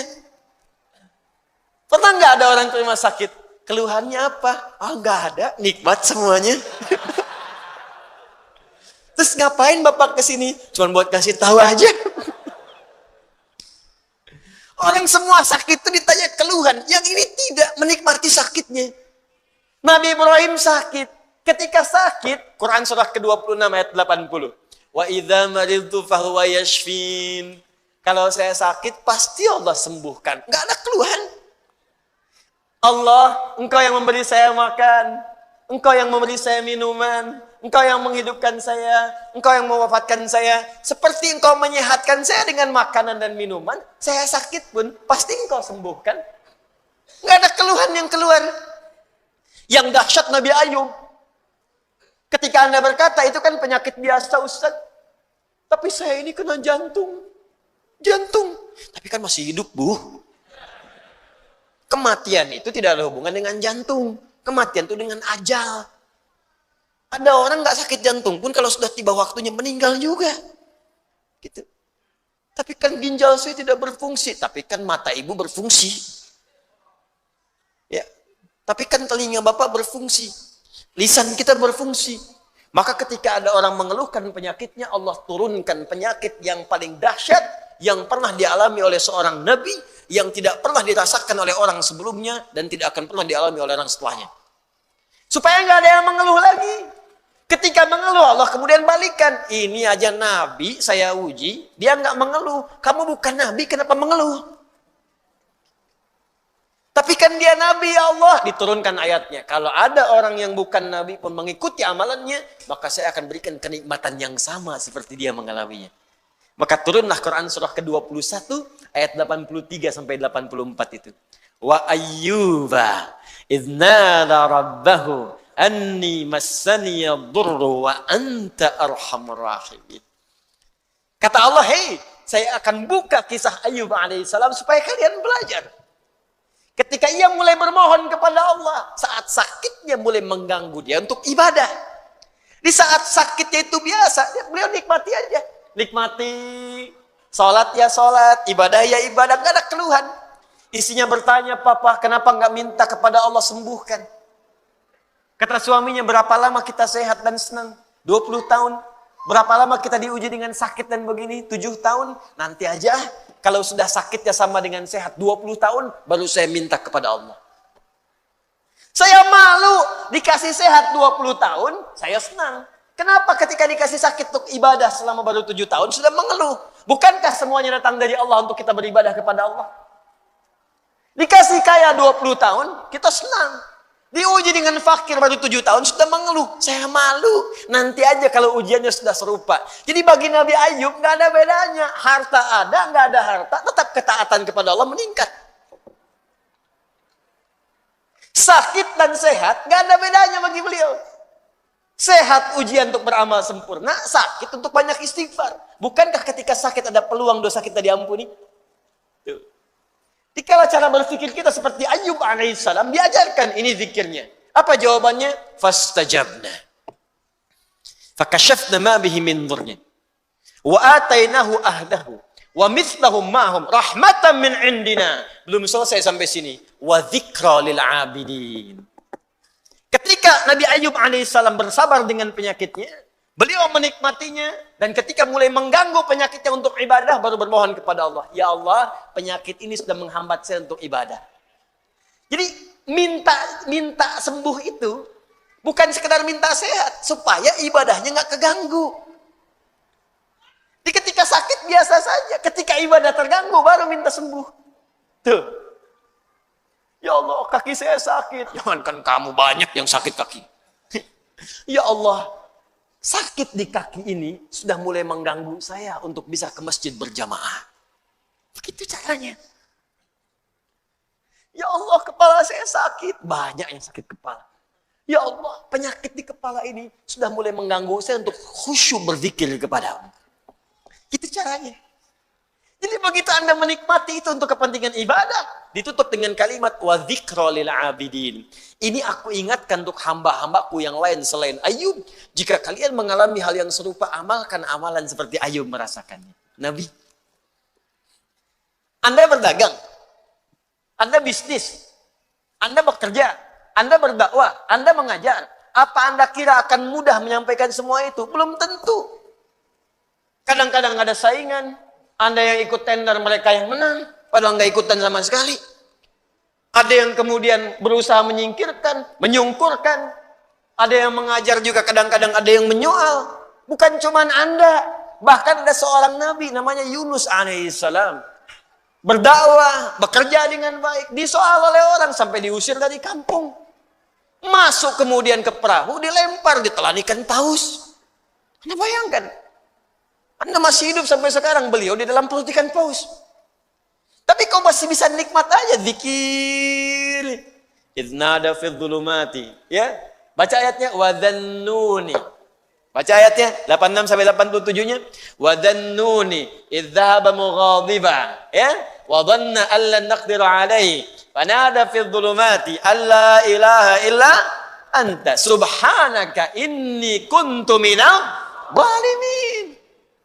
Tadinya gelisah, nggak enak tuh, ditelan dalam perut ikan paus. Kira-kira tuh di dalam perut ikan paus itu, maaf ya, terang atau gelap? Udah pernah masuk? Hah? Pengap atau nyaman? Ya, kita kebayang aja pasti pengap, sempit pengap. Dalam perut ikan yang sangat besar itu sempit pengap, tapi masih bisa berzikir kepada Allah. La ilaha illa anta subhanaka inni kuntu minadh zalimin. La ilaha illa anta subhanaka inni kuntu minadh zalimin. La ilaha illa anta subhanaka inni kuntu minadh zalimin. Allahu akbar. Apa jawabannya? Fastajabna. Fastajabna lahu. Ya, wa najainahu minal gham. Perhatikan jawabannya. Tadi Nabi Yunus alaihissalam masuk ke dalam perut ikan paus. Tapi ketika dijawab doanya, jawabannya bukan mengeluarkan beliau dari perut ikan paus. Ya. Kalau mau konsisten, fastajabna lahu wa najainahu minal hut. Kami jawab doanya, kami bebaskan dia dari perut ikan itu, kami keluarkan. Tapi yang terjadi adalah kalimatnya indah. Fanajainahu minal ghammi. Gham. Apa itu gham? Gham itu awan gelap yang menaungi. Gelap. Tiba-tiba gelap. Bahasa Spanyolnya puek. Udah siang, masih siang, udah gelap. Gelap. Fokus. Jadi ada ghamam, ada gham, itu beda. Kalau ghamam itu awan teduh yang menaungi. Ghamam. Al-Baqarah ayat 57. Wa dhallalna 'alaikumul ghamama wa anzalna 'alaikumul manna wassalwa. Paling kiri sebelah bawah. Ayo, mana Qurannya? Di ada ghamam, ada gham. Kalau gham itu awan gelap yang menaungi. Maksudnya ini bahasanya tinggi, bukan awannya. Tapi suasana gelap yang mencekam. Kadang kalau orang sedang ngelihat awan gelap, siang-siang gelap, perasaannya bagaimana? Gak enak ya? Gak enak, jalan gak enak, perasaan gak enak. Yang dimaksudkan di sini bahasa kiasan. Ada orang yang mengalami situasi yang gelap, bikin sesak. Seperti Nabi Yunus berada di perut ikan paus. Suasana gelap, bikin sesak. Mungkin tidak harus masuk ke perut ikan. Anda ikut pekerjaan, tiba-tiba dijahili oleh orang. Anda yang difitnah, bukankah gelap? Pulang-pulang siang tapi sudah longlai. Nyampe rumah nggak ada senyum. Anda yang ikut ujian begitu mau wisuda, ada nilai yang hilang belum sampai, tiba-tiba gelap. Anda yang sudah mau lamaran, besok mau nikah, tiba-tiba pasangan berubah keputusan. Gelap. Seketika akan gelap, ya Allah. Padahal situasi siang. Ya Allah, aku seperti tersambar halilintar. Padahal halilintar gak ada. Ya. Makanya kalimat Qur'annya indah. Allah tidak mengatakan perut ikan pausnya. Allah ingin mengatakan, akan ada orang-orang hambaku, mungkin selain Yunus, yang mengalami situasi serupa dengan Yunus. Pekat, gelap, capek, lemah ya Allah. Walaupun tidak harus masuk ke perut ikan. Karena pekerjaan, karena di rumah tangga, karena di kampus, karena di kehidupan. Tapi Anda amalkan seperti Yunus. Dalam suasana di perut ikan pun masih nikmat. La ilaha illa anta subhanaka inni kuntu minal zalimin. Perhatikan. Begitu Anda mengamalkan zikir yang sama dan menikmatinya. Wa kadzalika nunjil mu'minin. Belum selesai. Fanajjainahu minal gham. Kami selamatkan Yunus alaihissalam dari gham, perut ikan. Wa kadzalika nunjil mu'minin. Kalau ada orang-orang beriman setelahnya mengalami situasi yang serupa, bahkan masuk ke perut ikan pun dia berzikir, saya selamatkan kata Allah. Atau bukan perut ikan, perut rentenir, kredit yang belum lunas, riba yang belum tuntas, lilitan utang, ya, kehidupan rumah tangga, masalah sosial, minta la ilaha illa anta subhanaka inni kuntu minal zalimin. Uang belanja belum kunjung datang, la ilaha illa anta subhanaka inni kuntu minal zalimin. Tuh. Nikmat. Maka poin besarnya, makanya Allah turunkan kehidupan semua nabi. Supaya kita belajar. Kalau sedang punya kedudukan, turunkan Nabi Sulaiman. Nabi Sulaiman itu bisa menaklukkan awan, bisa menaklukkan angin. Ya, bukan hayalan. Songgoku cuma awan kinton. Ya. Sulaiman semua awan. Wuduha wa asyiya, datang pagi, datang petang, datang kecepatan kilat. Anda bayangkan, awan takluk, angin takluk, jin takluk, setan nggak macam-macam. Anda bisa bayangkan, tapi dengan segala kekuasaannya, hadza min fadli rabbi. Tidak menghentikan beliau untuk bisa menyembah Allah dan tawadhu dengan kekuasaan. Nabi, Rasul, Raja, tingkat yang paling tinggi. Wah, jin takluk, setan takluk, awan takut, angin takluk. Masih tawadhu. Ini semua bukan aku, Allah yang telah menetapkan. Sama semut masih baik. Pasukan, siap. Ada semut, jangan disakiti. Anda siapa? Nabi bukan, Rasul bukan. Angin tidak takluk, Anda berdoa malah datang ngintopan. Minta hujan nggak datang-datang, nggak diminta hujan datang. Bayangkan. Rasul bukan, surga belum jelas. Anda sebesar apa sih kedudukannya? Jangankan pada semut, bahkan manusia pun Anda zalimi. Hutan pun Anda gunduli. Ya, gunung pun Anda hilangkan. Lautan Anda kuras. Anda siapa gitu? Makanya belajar ke sini. Maka kalau Anda bisa ikuti seperti ini, muncullah kemudian seperti Abu Bakar, seperti Umar, Utsman, Ali, Umar bin Abdul Aziz. Yang walaupun ada di kedudukan, indah kalimatnya. Allahu Akbar, datang keponakannya, datang ke istana. Tiba-tiba dimatikan lampunya, dinyalakan lilinnya. Ditanya dulu, kamu ada apa? Keperluan pribadi, matikan semua lampunya. Kenapa dimatikan? Kalau engkau datang sebagai rakyat, maka aku akan nyalakan semuanya. Engkau datang sebagai pribadi, karena ini fasilitas negara, maka hanya boleh digunakan untuk kepentingan yang luas, untuk masyarakat dalam kepentingan negara. Tapi ketika datang dengan kepentingan pribadi, maka aku matikan, aku nyalakan lilin yang milikku pribadi. Kalau semua pejabat seperti ini enak. Masya Allah. Plat merah pakai undangan. Izin nggak ada. Izin ada nggak apa-apa. Tenang. Nggak ada masalah. Kan aturan diikuti dengan baik. Nah ini. Di indahnya setiap ada kejadian yang kita alami, pasti ada contoh nabinya. Ya, ada yang naik kedudukan, digoda sama lawan jenis, ada, makanya muncul kisah Nabi Yusuf. Untuk mengingatkan hati-hati kalau sedang punya kedudukan, godaannya bisa seperti ini. Bapak direktur punya sekretaris, yang sekretaris perempuan. Satu ruangan, sekretaris abadi di rumah. Yang ditatap sekretaris kantor, 8 jam dilihatin terus. Hati-hati. Maka muncul kisah Nabi Yusuf, ada lagi yang lain. Ya, ada ibu yang belum ada keturunan. Ya, bapak yang belum ada keturunan, diturunkan kisah Nabi Zakaria supaya nggak bersedih, nikmati. Lihat amalannya, pelajari. Kalau Anda amalkan semua itu, nikmat hidup. Puncaknya Nabi Muhammad SAW. Makanya semua miniatur Nabi dari Nabi Adam sampai Nabi Isa alaihissalam itu terkumpul contoh seluruhnya sempurna pada Nabi Muhammad SAW. Nabi sebelumnya sakit, Nabi Muhammad pernah sakit. Nabi sebelumnya punya kekuasaan, Nabi Muhammad punya kekuasaan. Nabi sebelumnya pernah dijahili, Nabi Muhammad banyak dijahili. Dan kita hafal sampai sekarang tokoh-tokohnya. Ada semuanya.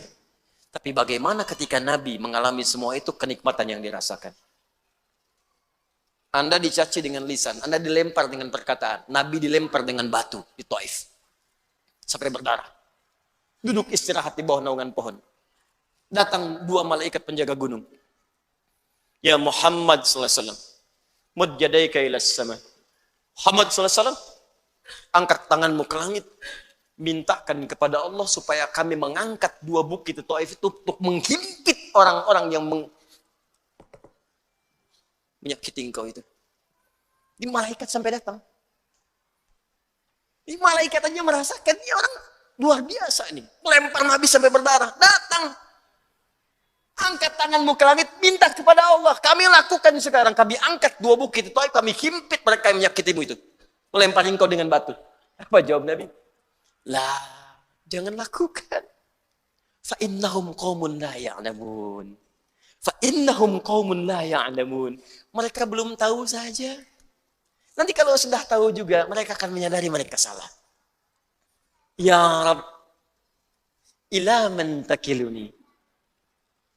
Ila qaribin yu'dhini? Am ila ba'idin yu'limuni? Fa ana radin ma lam taghdab alayya. Ya Allah, setelah di Taif ini aku dilempari dalam berdakwah, kemana lagi engkau akan antarkan aku untuk berdakwah? Apakah dari Taif ini tempatnya masih dekat dan di situ aku akan disakiti lagi? Atau tempatnya masih jauh dan itu akan dizolimi lagi aku di sana? Aku ridha ya Allah, aku akan nikmati sepanjang engkau tidak marah kepadaku. Sepanjang engkau tidak marah kepadaku. Ya Rab, mohon munculkan kelak di bumi Taif ini laki-laki, perempuan, anak-anak, dewasa yang kelak akan beriman kepada Allah dan Rasulnya. Muhammad sallallahu alaihi wasallam. Dilempari, disakiti, keluar darah, menikmati itu semua. Rokok, disimpan kotoran di punggungnya, menikmati itu semua. Difitnah, dizalimi, menikmati itu semua. Harakat, indah. Hidup dengan orang munafik, dibimbing sampai mau tobat. Muhammad sallallahu alaihi wasallam. Dan dahsyatnya, ketika miniaturnya terkumpul di Nabi sallallahu alaihi wasallam, yang sangat luar biasa itu, maka Allah turunkan satu ayat. Jika Anda ingin sempurna mendapatkan kenikmatan hidup, maka ikuti semua petunjuk yang pernah ditunjukkan oleh Nabi Muhammad SAW dari mulai tidur sampai dengan kita tidur lagi. Karena tidak ada teladan yang terbaik kecuali yang ini. Maka turun Quran surah 33 ayat 21. Bagian pertama. Quran surah ke-33 ayat 21. Laqad kana lakum fi Rasulillahi uswatun. Allahu Akbar.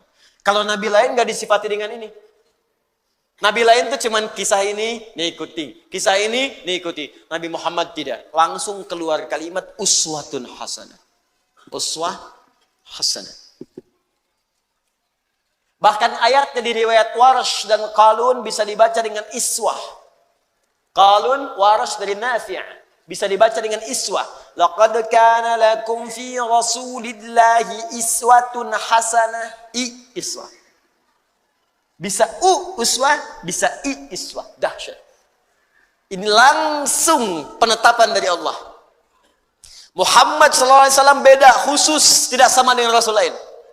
Kata Allah, semua apa yang dikerjakan oleh beliau, itu akan jadi teladan dalam kehidupan. Jadi kalau Anda ikuti, langsung seketika Anda akan jadi teladan dalam hidup. Bapak Ibu, lihat sini. Harakatnya apa? Dhamma, di atas di bawah. Di atas. Karena itu di ilmu nahwu disebut rafa namanya. Rafa, di atas, tinggi. Rafa. Alamatnya dhamma. Harakatnya di atas di bawah? Di bawah. Bawah itu khafad, rendah, kecil. Khafad. Tandanya harakatnya apa? Kasrah. Nih. Saya inginkan Anda paham. Bukan menghafal. Menghafal mudah. Paham, itu yang paling penting. Kasrah. Kenapa disebut kasrah? Dari kata kasura, sesuatu yang pecah, kecil, lembut. Biasanya di bahasa Arab kalau harakat-harakat kecil, yang lembut, tipis, itu menggunakan kasrah. Sesuai dengan sifat. Misal, perempuan lebih lembut daripada laki-laki. Lembut, halus, kata-kata yang lebih lembut, lebih halus, maka untuk perempuan menggunakan kasrah. Laki-laki lebih terbuka, anta, anti, jazakallah khair, jazakillah khair, Jadi kalau ibu ingin mengucapkan selamat, terima kasih, kalau ke laki-laki pakai ka, jazakallah. Kalau ke perempuan pakai jazakillah, jangan tertukar. Ya. Saya pernah mengajar pakai batik, pakai peci apa, begitu selesai Ustadz, jazakillah khair. Masya Allah. Alhamdulillah. Di kasrah artinya pecah. Karena pecah jadi mengecil. Fathah terbuka, dhamma terkumpul, ya. Kasrah kecil, pecah, hancur, tipis. Nah keluar dari sini jam 3. Mau itikaf tuh jam 3 keluar. Tiba-tiba di pohon depan itu ada suara. Tunjuk. Kasrah. Fathah. Dhamma. Di situ lari.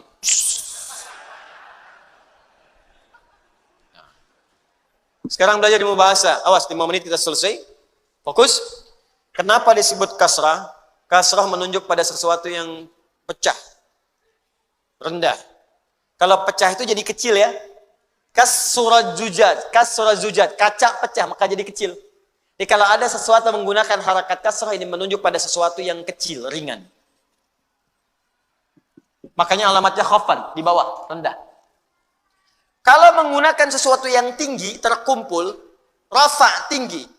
Dhammah terkumpul, in dhamma syai'u berkumpul jadi banyak. Kalau ingin menunjukkan sesuatu yang banyak, maka gunakan harakat dhammah, kemudian harakatnya tinggi di atas, rafa. Perhatikan, ketika Allah menyebutkan Nabi menjadi teladan, kenapa menggunakan 2 harakat? Di atas tinggi, di bawah rendah. Seakan ingin menjelaskan kepada kita, Nabi Muhammad itu, jangankan perilakunya yang tinggi-tinggi, yang banyak bisa kita temukan. Cara sholatnya yang 1 rakaat sampai dengan kakinya bengkak. Ya, Masya Allah. Cara infaknya yang saat berinfak dengan 1000 ekor unta. Cara puasanya yang sangat luar biasa. Yang tinggi-tinggi, jangankan yang tinggi-tinggi. Yang kecil-kecilnya pun bisa jadi teladan. Cara senyumnya, cara jalannya, cara bangun tidurnya, cara masuk toiletnya, cara masuk masjidnya, cara pakai sendalnya, cara berpakaiannya. Itu kan kelihatan kecil. Cara berpakaian kan sederhana. Tiap hari berpakaian. Cara makannya, cara duduknya, cara menggunakan alas kakinya. Dengan sendalnya, dengan sepatunya, dengan terumpahnya. Cara mengenakan bagian pecinya, sorbannya, itu kan kecil-kecil. Tapi kalau Anda ikuti, jadi teladan. Muhammad. Karena itu dalam Islam, Anda akan temukan bimbingan dari Nabi dari bangun tidur sampai tidur lagi. Pasti ada. Silahkan tunjukkan kepada saya. Selain dalam Islam, bimbingan yang komplit dari bangun tidur sampai tidur, Anda nggak akan temukan. Untuk menunjukkan kebenaran risalah Islam diturunkan seorang nabi terakhir namanya Muhammad sallallahu alaihi wasallam dan beliau tunjukkan kalau Anda ingin menikmati kehidupan dengan baik maka silahkan ikuti semua petunjuk Nabi. Itu langsung dari Allah. Laqad kana lakum fi Rasulillahi Yang paling dahsyat saya tutup, jika Anda mampu mengikuti semua itu, maka semua pengikut Nabi akan jadi teladan di zamannya. Contoh, maaf ya, Abu Bakar ikut Nabi Muhammad SAW, diikuti semua perilaku Nabi. Nabi meninggal, Abu Bakar jadi teladan. Umar mengikuti, Umar jadi teladan. Utsman mengikuti, Utsman jadi teladan. Ali mengikuti, Ali jadi teladan. Wafat sahabat, muncul tabi'in, jadi teladan. Wafat tabi'in, muncul setelahnya tabi'ut tabi'in, jadi teladan. Pokoknya semua yang ikut Nabi akan diteladani dalam hidup. Anda tidak harus jadi ustadz, bukankah Utsman itu seorang pengusaha? Abdurrahman bin Auf seorang pengusaha. Amr bin As seorang diplomat, birokrat bahkan. Ayo. Jadi apapun Anda, ikuti cara Nabi membimbing kita. Ustadz, bagaimana dengan kami perempuan? Ibu, bukankah Sayyidah Khadijah istri Nabi? Bukankah Aisyah istri Nabi? Bukankah Zainab istri Nabi? Makanya Nabi diizinkan menikah lebih daripada 4 perempuan. Karena semua istri-istri Nabi itu menjadi miniatur karakteristik semua perempuan di bumi. Makanya ibu pulang ke rumah, ibu baca sirah istri-istri Nabi. Ibu akan menemukan, ibu akan mirip siapa. Ibu akan temukan. Ya, ada yang cekatan, senang belajar, berarti seperti Sayyidah Aisyah. Ibu pelajari bagaimana riwayat Sayyidah Aisyah. Ada yang senang ngaca, senang macam-macam, kan? Ada yang senang misalnya mohon maaf bikin masakan dan sebagainya. Ada. Kalau Khadijah itu agak susah memang. Ya. Tapi bukan berarti nggak bisa diikuti. Cirinya sederhana, Bu. Begitu suami melihat ibu, hilang setengah masalah. Khadijah. Itu di Al-Bukhari nomor hadis 4-5. Nabi pulang dari Gua Hira, ya, begitu kemudian melihat malaikat Jibril dalam bentuk rupanya, tergesa-gesa pulang ke rumah, dibukakan begitu melihat Sayyidah Khadijah setengah masalah hilang. Digenggam tangannya, kata Nabi, zammiluni, zammiluni, selimuti saya, dibawa kemudian ke kamar, diselimuti, keluarlah kalimat yang indah itu. Allahu Akbar. Sayang, engkau itu orang yang sangat baik. Engkau penyambung silaturahim. Engkau senang memberi. Yakinkan pada jiwamu, aku akan selalu bersamamu dalam suka dan duka. Istri begitu, Pak.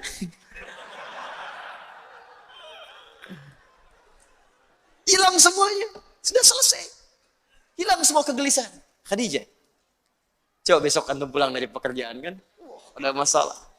Nyampe rumah. Assalamualaikum. Dibuka. Masya Allah. Masalah tambah.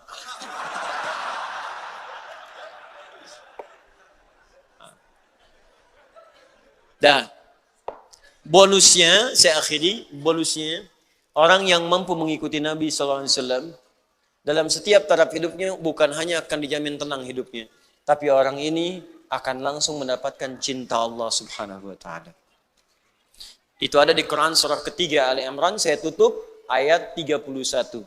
Qul in kuntum tuhibbunallaha fattabi'uni yuhibbukumullah wa yaghfir lakum dzunubakum. Katakan Muhammad, katakan pada umatmu, jika mereka atau kalian serius mencintai Allah, maka buktikan cinta itu dengan mengikuti semua petunjuk Nabi Muhammad SAW. Mulai sekarang belajar ya Bu ya, Pak. Belajar, yang ringan-ringan dulu. Bangun tidur, bagaimana petunjuk dari Nabinya. Mau makan, petunjuknya bagaimana. Niatkan untuk mencintai Nabi. Niatkan untuk mengikuti Nabi. Jalan, bagaimana Nabi berjalan. Berpakaian, seperti apa Nabi berpakaian. Niatkan.